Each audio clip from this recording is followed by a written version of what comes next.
வணக்கம் தமிழ் மக்களே. இஸ்ரேல் பிரதமர் பெஞ்சமின் நெதன்யாகு இப்போ உயிரோடு இருக்கிறாரா இல்லை செத்து போயிட்டாரா அப்படிங்கிறது தான் சமூக வலைதளங்களில் உலகம் முழுக்க பரபரப்பாக போயிட்டு இருக்கிற விஷயம். ஈரான் அரசாங்கம் நெதன்யாகு தாங்களோட மிசைல் அட்டாக்ல இறந்து போயிட்டாரு அப்படின்னு கிளைம் பண்ணுறாங்க. ஆனால் உலகம் பூரா நெதன்யாகு உயிரோடு இருக்கிறாரா இல்லையா அப்படிங்கிற சமூக வலைதள கேள்விகள் இப்போ ஓடிட்டுருக்கு. இந்த விஷயம் இன்னும் வரைக்கும் உண்மையா பொய்யா அப்படின்னு ஊர்ஜிதப்படுத்த முடியல. ஆனால் இதில் பல சந்தேகங்கள் இருக்குது. சந்தேகம் நம்பர் 1, நெதன்யாகு பெரும்பாலுமே சமூக வலைதளங்களில் ரொம்ப ஆக்டிவாக இருக்க வேண்டியவர்.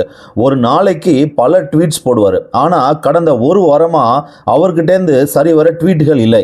சமீபத்தில் அவர் அமெரிக்கா கூட கலந்துக்க வேண்டிய இருந்த ஒரு கூட்டத்தையும் அவங்க கடைசி நிமிஷத்தில் தள்ளி வச்சுட்டாங்க. அது மட்டும் இல்லாமல் அவர் எப்பவும் விமானத்தில் ட்ராவல் பண்ணிட்டு இருப்பார் அப்படிங்கிற மாதிரி ஒரு செய்தி வந்துக்கிட்டு இருந்துச்சு. இப்போ அந்த விமானத்தோட ட்ராக்கிங்கும் கிடையாது.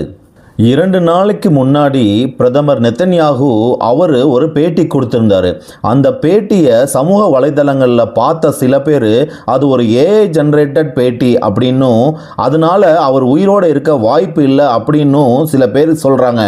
ஆனால் இஸ்ரேல் அரசாங்கமும் இது எல்லாம் வதந்தி, இதை எதையும் நம்பாதீங்க, நாங்கள் பிரதமரோட காண்டாக்ட் பண்ண ட்ரை பண்ணிட்டு இருக்கோம் அப்படிங்கிற மாதிரி ஒரு செய்தியை சொன்னதுனால இன்னும் இந்த வதந்தி ரொம்ப வேகமாக பரவிட்டு இருக்கு. இன்னும் ஒரு செய்தி சொல்லுது, அவர் ஷீபா மெடிக்கல் சென்டர் இஸ்ரேலில் அடிபட்டு கோமால இருக்கிறாரு அப்படின்னும் ஒரு செய்தி வந்துட்டு இருக்கு.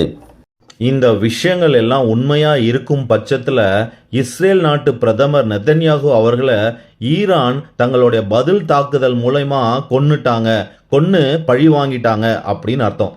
நன்றி மக்களே.